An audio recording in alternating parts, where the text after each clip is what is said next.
Rail budget पेश किया जा चुका है और रेल बजट में कुछ एक बातें प्रमुखता से सामने रखी गई हैं। सबसे पहली बात तो ये कि रेलवे की हालत खस्ता है और ऐसे में रेलवे को अगर दुरुस्त करना है तो रास्ता बस एक बचा है। सबसे पहले तो रेलवे के ऑपरेटिंग रेशियो को ठीक करना होगा, यानी कि सरकार को कड़े कदम उठाने होंगे। और दूसरी बात यह कि विदेशी निवेश को बढ़ावा देकर रेलवे को फिर से पटरी पर लाना होगा। लेकिन इसके साथ साथ नरेंद्र मोदी की सरकार का यह पहला रेल बजट ऐलान से भरा हुआ है। इसमें कई बातें हैं जो कि यात्रियों की सुविधा के लिए की गई हैं, लेकिन ये वही बातें हैं जो पहले भी होती चली आ रही हैं। 58 नई ट्रेनों की बात कही गई है। सवाल यहां यह उठ खड़ा होता है कि जब ट्रेन चलाने के लिए पटरियों पर जगह नहीं है तो नई ट्रेनों की क्या वाकई में जरूरत है। लेकिन हां, जिस विजन की बात कही जा रही है बुलेट ट्रेन के तर्ज पर, क्या उसे वास्तविकता में हासिल किया जा सकता है?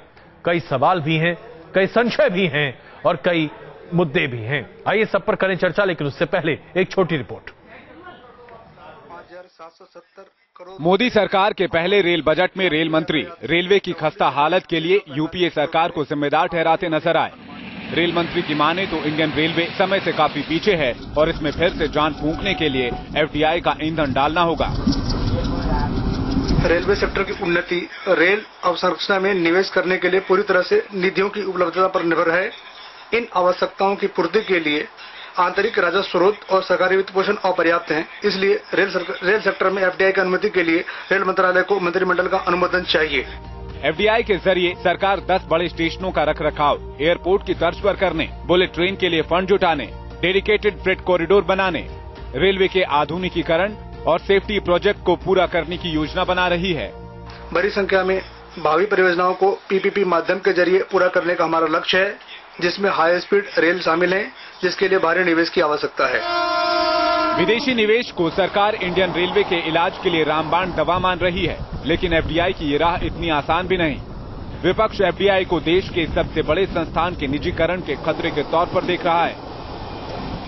खुद गृह मंत्रालय की रिपोर्ट के मुताबिक एफडीआई से रेलवे के ट्रांसपोर्ट नेटवर्क की सुरक्षा को खतरा हो सकता है। यात्री प्रबंधन और माल ढुलाई की गोपनीयता लीक होने के खतरे के साथ ही सुविधाओं के इस्तेमाल के लिए आम आदमी को ज्यादा पैसे चुकाने होंगे। प्राइवेटाइजेशन, पीपीपी और एफडीआई, ये तीनों की चलते रेलवे की भारी खतरा आने वाला है। ऐसा लगता था कि ये रेल बजट नहीं पर रेलवे की निजीकरण करने की कोई योजना है। रेलवे की चालू परियोजनाओं को ही पूरा करने के लिए 5 लाख करोड़ रुपए की जरूरत है। सरकार रेलवे के घाटे में होने की बात कह रही है। ऐसे में सवाल यह है कि घाटे के सौदे में पैसा लगाने के लिए आखिर कौन आगे आएगा? सारा पीपीपी का एक्सरसाइज हम कर चुके हैं। Where is money? दुनिया में लोगों के पास पैसा कहाँ है? कौन आएगा तुम्हारे यहाँ लगाने के लिए पैसा? मोदी से पहले की भी कई सरकारें एफडीआई को सभी बीमारियों का शर्तिया इलाज मानती रही है। रेलवे में एफडीआई की बातें यूपीए सरकार भी करती रही है, लेकिन एफडीआई की ये गोली रेलवे के गले में उतारने के लिए सरकार को रेलवे के 13 लाख कर्मचारियों के साथ ही संसद में विपक्षी सांसदों का सामना भी करना होगा। Team news nation. तो क्या वाकई में माना जाए कि रेल बजट जिस तरीके से पेश किया गया है वो दूरदर्शिता का एक प्रमाण है और इससे वाकई में एक विजन डॉक्यूमेंट के तौर पर देखा जा सकता है? क्या बुलेट ट्रेन एक वास्तविकता बन सकती है? और उससे भी बड़ी बात यहां पर यह निकल कर आ रही है कि यात्री सुविधा को लेकर जो तमाम ऐलान किए गए हैं, क्या वो वाकई में अमली जामा पहनकर आपके सामने आकर दिखाई देंगे? क्योंकि ऐसे ऐलान तो हम पता नहीं कितने सालों से सुनते चले आ रहे हैं। चर्चा करने के लिए हमारे साथ मौजूद हैं अर्जुन राम मेघवाल भारतीय जनता पार्टी से, राजीव रंजन जी जेडीयू से इस वक्त हमारे साथ मौजूद हैं और जयप्रकाश नारायण यादव जी इस वक्त आरजेडी से हमारे साथ मौजूद हैं। जयप्रकाश नारायण यादव जी, पहला सवाल मैं आप ही से पूछूंगा। एफडीआई के मामले में जिस तरीके से लगातार चर्चाएं हो रही हैं, यह पूरा का पूरा मामला लालू प्रसाद यादव ने शुरुआत किया था। ऐसा लगता है कुछ तकनीकी दिक्कत है जिसकी वजह से शुरुआत में ही शायद हमें झटका खाना पड़ रहा है। खैर, राजीव रंजन जी के पास चलते हैं। राजीव रंजन जी, नीतीश कुमार जी जब रेल मंत्री थे उस वक्त कई ऐसी घोषणाएं की गई थी, एफडीआई की बात भी उस समय की गई थी। उस समय से आज तक क्या बदला है?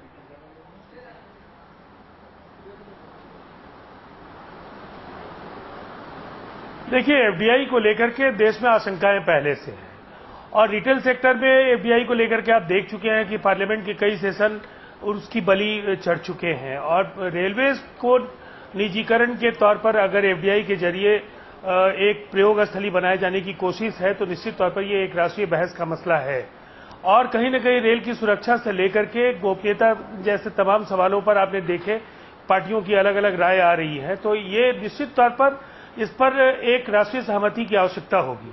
मैं इतना जो कहना चाहूंगा कि अलादीन का चिराग जो नरेंद्र मोदी जी के चुनाव अभियान में लगातार वो भारतीय जनता पार्टी के नेताओं के हाथ में होता था, आज वो मिथक टूट गया है। आज आप संसाधनों के अभाव का संसाधनों के अभाव का रोना रो रहे हैं। आप ये कह सकते हैं वित्तीय असमर्थता आप जता रहे हैं। कई परियोजनाओं को हरी झंडी आप इसलिए नहीं दे पा रहे हैं कि आपके पास संसाधन उपलब्ध नहीं है। पिछली सरकारें भी यही कहती आई है और जिस तरह से बिहार या जो पूर्वी भारत के साथ इस नए ट्रेन को लेकर के हो या नए लाइन नहीं, चलिए देखिए, नई ट्रेनों की बात से इनके हितों मैं क्षमा चाहूंगा, नए ट्रेनों की बात पर इसलिए हम शायद चर्चा हमें नहीं करनी चाहिए क्योंकि नए ट्रेन आप कितने भी ला दीजिए कार्यान्वित कहां हो पाते हैं, तो इसलिए उस पर तो हम चर्चा बाद में करेंगे। लेकिन जो प्रमुख मुद्दा आपने उठाया संसाधनों की कमी, अर्जुन राम मेघवाल जी, संसाधनों की कमी का हवाला यूं कहें कि पिछली एनडीए सरकार से उसके बाद यूपीए सरकार और अब मौजूदा एनडीए सरकार हर कोई देता चला आ रहा है। विदेशी निवेश की बात नीतीश कुमार जी ने सबसे पहले शुरू की थी, उसके बाद लालू प्रसाद यादव जी ने उसे और ज्यादा आगे बढ़ाया। आज आपकी सरकार उसे और आगे बढ़ाने की बात कर रही है। हम एक बुनियादी सवाल यहां उठाना चाहते हैं, पिछले 15 साल में रेलवे की तस्वीर में क्या तब्दीली आ गई है जो आज आप कुछ नया दिखाना चाहते हैं? देखिए, रेलवे के विकास में सबसे बड़ा जोर यात्रियों की सुविधा और सुरक्षा को लेकर के होना चाहिए और आज के रेलवे बजट में मैं समझता हूं कि यात्रियों की सुविधा और यात्रियों की सुरक्षा के लिए ये बजट समर्पित है। जी, पहली बार 4000 महिला कांस्टेबल की भर्ती करके महिलाओं की सुरक्षा का वादा भी इस बजट में किया गया है। मेरा ऐसा मानना है कि संसाधनों की कमी है। 2 कमेटियां बनी थी यूपीए गवर्नमेंट के समय भी और उन्होंने भी कहा था कि पैसे की जरूरत है और इससे इनकार नहीं किया जा सकता कि रेलवे में संसाधनों की कमी है। तो मेघवाल साहब, रेलवे को सही पटरी पर मेघवाल साहब क्षमा करें लेकिन जरा ये बताइए, जिन यात्री सुविधा योजनाओं की घोषणा आपने की है, क्या ऐसी ही बातें पिछली बजटों में आप नहीं सुनते चले आ रहे हैं? आप बहुत लंबे अरसे से सांसद रहे हैं, अब तक तो आपके भी कान पक चुके होंगे सुनते सुनते। नहीं, बस ठीक है जी, आप ठीक कह रहे हैं कि हर रेल बजट में ये चीजें आती है, लेकिन मैं ये कहना चाह रहा हूं कि इस बार पहली बार प्राथमिकता से ये हाईएस्ट प्रायोरिटी का काम दिया गया। स्वच्छता रेलवे में, सुरक्षा रेलवे में और यात्रियों की सुविधा रेलवे में, इस पे ज्यादा जोर दिया गया। थोड़ा सा फर्क आपको करना पड़ेगा, थोड़ा फर्क है इसमें, इसलिए मैं कह रहा हूं। चलिए, मीम अफजल साहब, आपकी सरकार जब थी 10 सालों तक रेल बजट आप पेश करते रहे। लालू जी, उसके बाद ममता बनर्जी, तमाम लोगों ने अलग अलग तरीके से अपने रेल बजट पेश किए जो आपकी सरकार के मातहत था। विदेशी निवेश से लेकर आदर्श रेलवे स्टेशन, तमाम चीजें आप घोषणा कर चुके। जाहिर सी बात है उसमें बहुत कुछ नहीं हो पाया, या यूं कहें कि ज्यादातर चीजें नहीं हो पाई। आज आपके तमाम कार्यकर्ता किस बात का विरोध कर रहे हैं?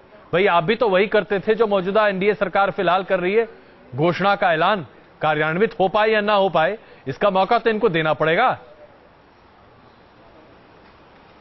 नहीं, देखिए, एक पहली बात तो यह है कि यह सरकार इस वादे पर आई थी कि अच्छे दिन आएंगे। हमारी इस हर पॉलिसी को, चाहे वो बजट हो, रेलवे हो, इकोनॉमिक पॉलिसीज हो, उन सबका इन्होंने विरोध किया और हमने कहा तो इन्होंने कभी समझने की कोशिश नहीं की और ये कहा कि हम देश को लूट के खा रहे हैं, हमने लोगों ने देश को बांट दिया है, हम लोग करप्ट हैं, चोर हैं, बदमाश हैं, पता नहीं क्या क्या बोला। आज ये अगर वही सब काम कर रहे हैं जो इससे पहले कांग्रेस ने किए थे, अगर ऐसा है तो, अगर लफ्जात में लगा रहा हूं, या लालू जी ने किया था या नीतीश जी ने किया था, तो ये कौन सी नई बातें? हाँ, इसमें 1-2 नई बातें जरूर हैं जी, उसका तस्करा करना जरूरी है। और वो है, मिसाल के तौर पर बहुत जबरदस्त तरीके से ऐलान किया बुलेट ट्रेन। अब ये जो बुलेट ट्रेन की बात कर रहे हैं, मुझे ये बताएं कि इस बुलेट ट्रेन का कोई टाइम निर्धारित है?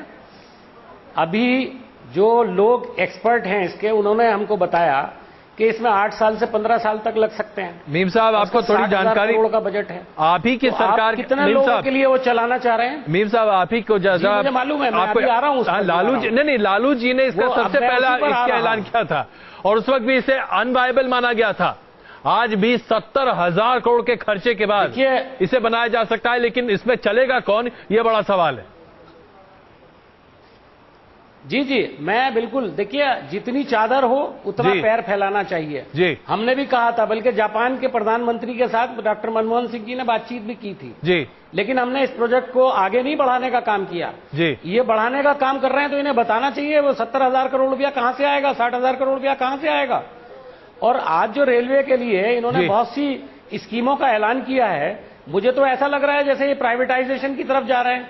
एफडीआई, पीपीआई, पीपीपी, इन सब की बात है, ये हम लोग भी करते हैं, हम इसके खिलाफ नहीं है। लेकिन हमारा ये मानना है कि अगर आपको एफडीआई और पीपीपी करना था तो आपने किराया जो बढ़ाया वो क्यों बढ़ाया? नहीं, मीम साहब, देखिए मीम साहब, हमने कांग्रेस ने किराया बढ़ाया, किराया बढ़ाने वाला मसला जरा उसको हम लोग बाद में चर्चा कर लें। आज जरा विजन डॉक्यूमेंट पर चर्चा कर लें। आप प्राइवेट पार्टनरशिप की बात कर रहे हैं, जिस पर आप कहते हैं कि भाई ये बड़ा ही संवेदनशील मामला है।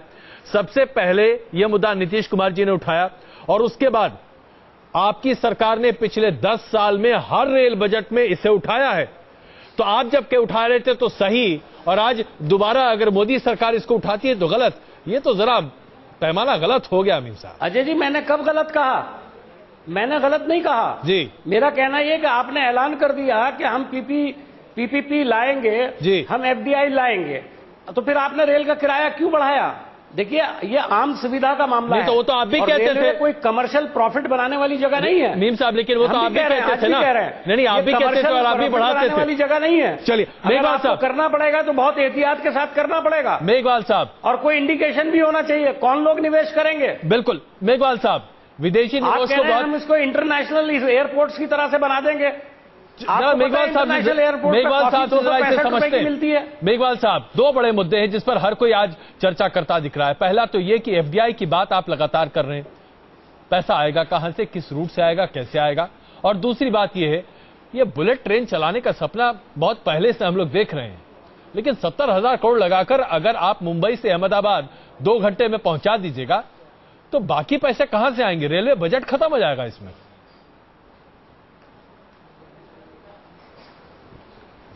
देखिए अजीत जी, आपने इसको विजिट डॉक्यूमेंट तक सीमित रहने के कहा है, मैं भी इसी तक सीमित रहना चाह रहा हूं जी।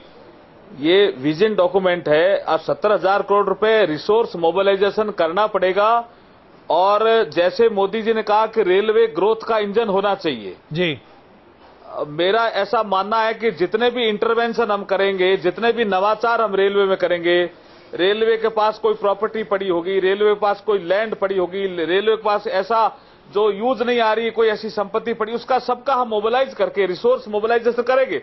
उसके साथ पीपीपी भी जोड़ेंगे, और जहां जरूरत पड़ेगी इंफ्रास्ट्रक्चर रेलवे में डेवलप करने के लिए एफडीआई भी जोड़ेंगे। ऐसा मिला करके रेलवे का एक ग्रोथ का इंजन बनाने का प्रयास किया गया है इस बजट में। और ये जो आपने शब्द यूज किया विजन डॉक्यूमेंट, तो मुझे ठीक जी मीम साहब, मैं ये पूछना चाहता हूं जो हमारे भाई बैठे हैं कि विजन डॉक्यूमेंट में अभी इन्होंने कहा कि इसको देखना पड़ेगा, रेलवे की जमीनें हैं, क्या कोई और डिसइन्वेस्टमेंट मिनिस्ट्री बनेगी जो अटल जी के जमाने में बनी थी और बहुत चीजें बेच दी गई थी? तो क्या नई डिसइन्वेस्टमेंट मिनिस्ट्री बनाने का कोई इरादा है? क्या रेलवे की प्रॉपर्टी को बेच करके रेलवे का विकास किया जाने वाला है क्या? नहीं, डिस इन्वेस्टमेंट का इसमें इशू नहीं है। देखिए, बजट वो होता है जो ये बताए कि ये खर्च है और ये आमदनी होगी, और कहां से होगी? होगी ना आमदनी, यही बता रहे हैं। रेलवे की ऐसी बहुत सी संपत्ति है जो यूज नहीं आ रही करते हैं, लेकिन आप ये नहीं बता रहे कि इनकम कहां से होगी, पैसा कहां से आएगा? वही बता रहा हूं। वो जब इनकम बता रहा हूं तो आप सुन नहीं रहे हो।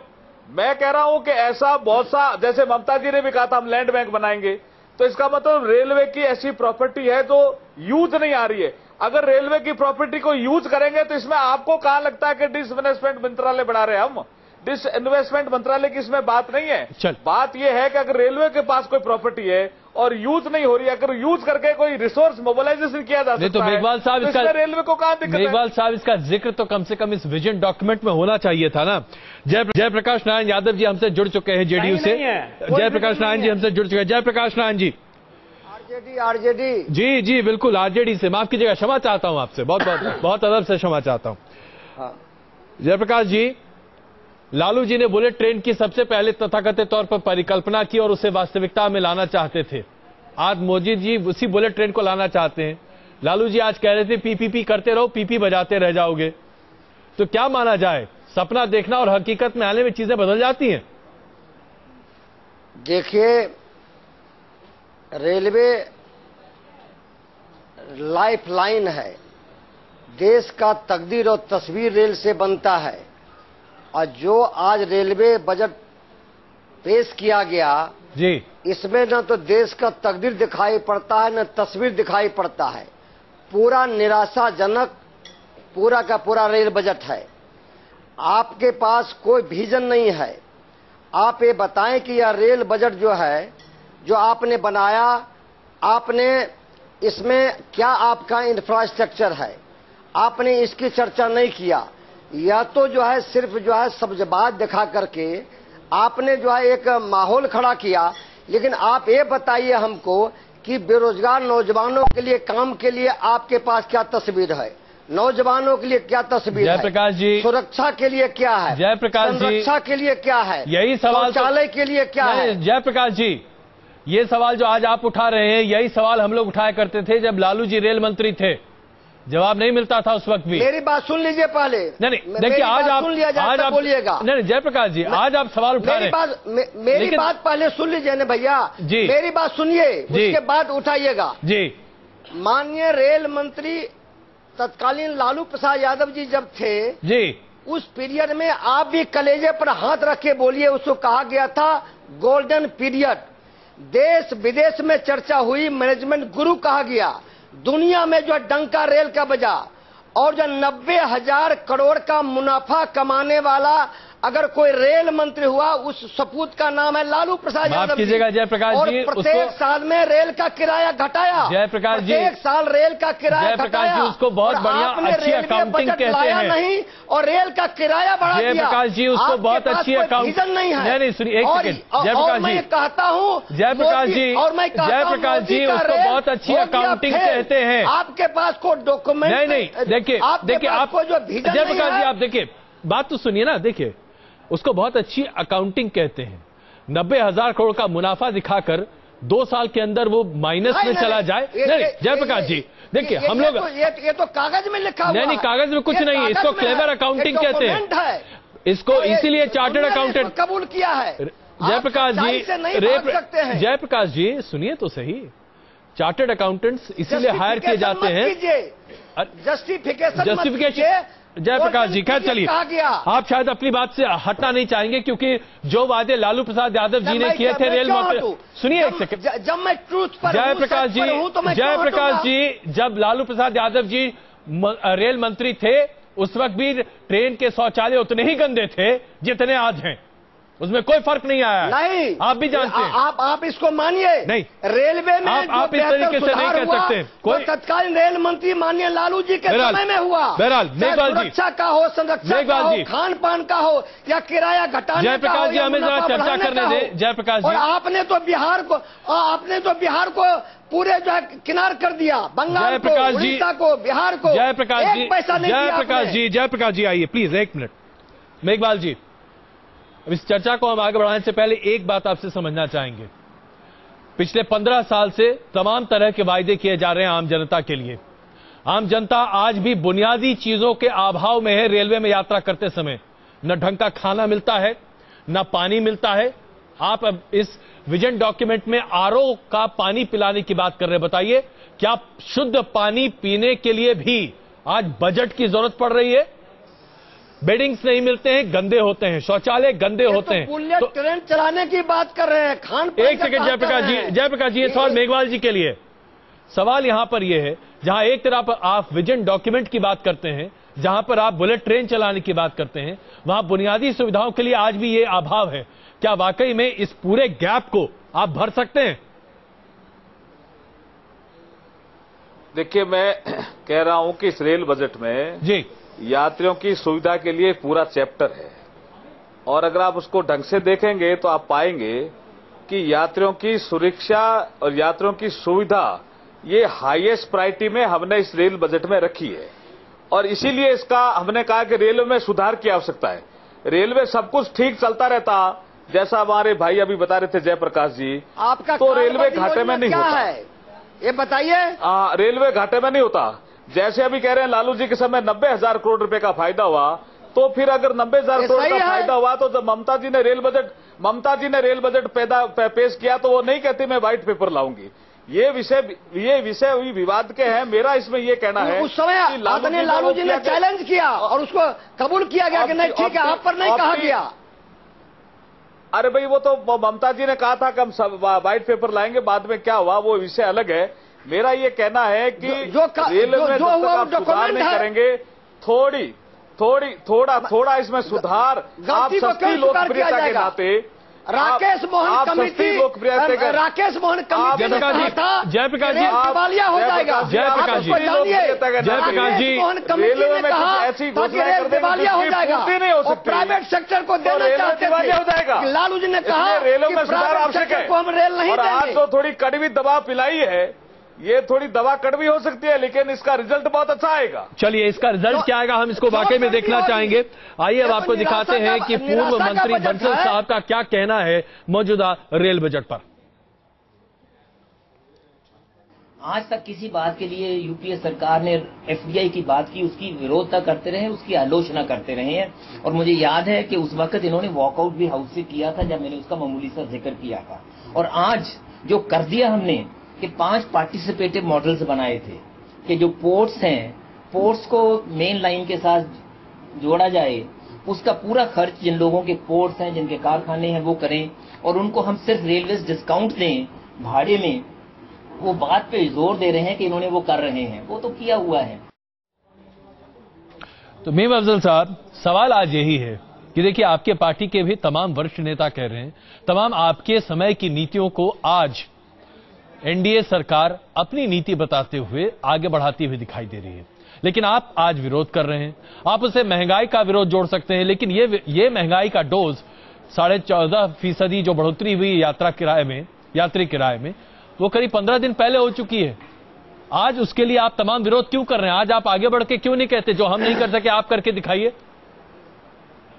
आप सत्ता में आए, उसके बाद रेल किराया बढ़ा दिया और कहते पहले हुआ। जयप्रकाश जी मीम अफजल साहब को कहने दें। चाहता हूं जी जयप्रकाश जी, जरा मैं बोल लूं तो पहली बात तो ये कि वो किराया हमने नहीं बढ़ाया। रेलवे बोर्ड का प्रपोजल था जिसको हमने लागू नहीं किया। अगर ये सरकार चाहती लागू कर सकती थी, लेकिन इन्होंने एक दूसरा तरीका अपनाया। इन्होंने सोचा कि किराया हमारे नाम पर बढ़ाया जाए ताकि बदनामी हमारे सिर आए, और आगे आज जो बजट लाए हैं, अगर आपकी बात को मैं मान लूं कि ये वही बातें हैं तो हमने सारे प्लान बनाए थे, तो ये बताइए कि मोदी जी ने जो अच्छे दिनों का वादा किया था और एक विजन देने की बात करते थे, वो कहते थे कि मिनिमम गवर्नमेंट मैक्सिमम गवर्नेंस जी, तो ये क्या उसकी एक मिसाल है कि आप ऐसा बजट पेश कर रहे हैं, इसका मतलब इसमें खर्च का हिसाब तो है, आमदनी का कोई हिसाब नहीं है। क्षमा कीजिएगा मीम साहब, वक्त जरा कम, इसलिए मैं बीच में आपको रोक रहा हूं। अगर बजट लाते थे, लेकिन आपको तो खुश होना चाहिए। देखिए, जिन चीजों का विरोध भारतीय जनता पार्टी करती थी, आज उन्हीं चीजों को लेकर आगे बढ़ रही है। फायदा हो सकता है, आप ही की नीतियों को लेकर वो आगे बढ़ रहे हैं। आपको तो इसकी खुशी मनानी चाहिए। नहीं, मुझे इसकी बहुत ज्यादा जानकारी नहीं है विजय जी। मैं नहीं कहूंगा कि हमारी सारी नीतियों को लेकर के आगे बढ़ रहे हैं, लेकिन जैसे बुलेट ट्रेन का मामला है जी, इन्होंने ऐलान कर दिया। ये आवाम को लुभाने वाली बातें हैं। और मैं आपको एक बात बता दूं, एक और किस्सा भी चल रहा है। 2 दिन से मैं देख रहा हूं बुलेट ट्रेन की इतनी पब्लिसिटी की जा रही है कुछ चैनल्स के ऊपर, जैसे कल ही यहां ट्रेन आ जाएगी। ये पब्लिसिटी उसी तरह से हो रही है जो इलेक्शन के वक्त में हुई थी। चलिए, मैं आपको बता दूं, देखिए, अब आप चैनलों की बात करेंगे तो मुझे उसको फिर बीच में रोकना पड़ेगा कि निवेश कहां से आएगा। मैं क्षमा चाहूंगा आपसे। राजीव रंजन जी, एक आखिरी टिप्पणी में आपसे चाहूंगा, क्या वो भी क्या आप आकर के रेलवे को फाइनेंस करेंगे क्या? एक आखिरी टिप्पणी राजीव रंजन जी मैं आपसे चाहूंगा, क्या आपको लगता है कि बुलेट ट्रेन वो एक ऐसा सपना है जो लालू जी ने सबसे पहले देखा, लेकिन मोदी जी उसे अमली जामा पहना पाएंगे? क्या आपको लगता है कि अगले 5 साल में इस देश में बुलेट ट्रेन की कम से कम लाइनें बिछती हुई दिख जाए?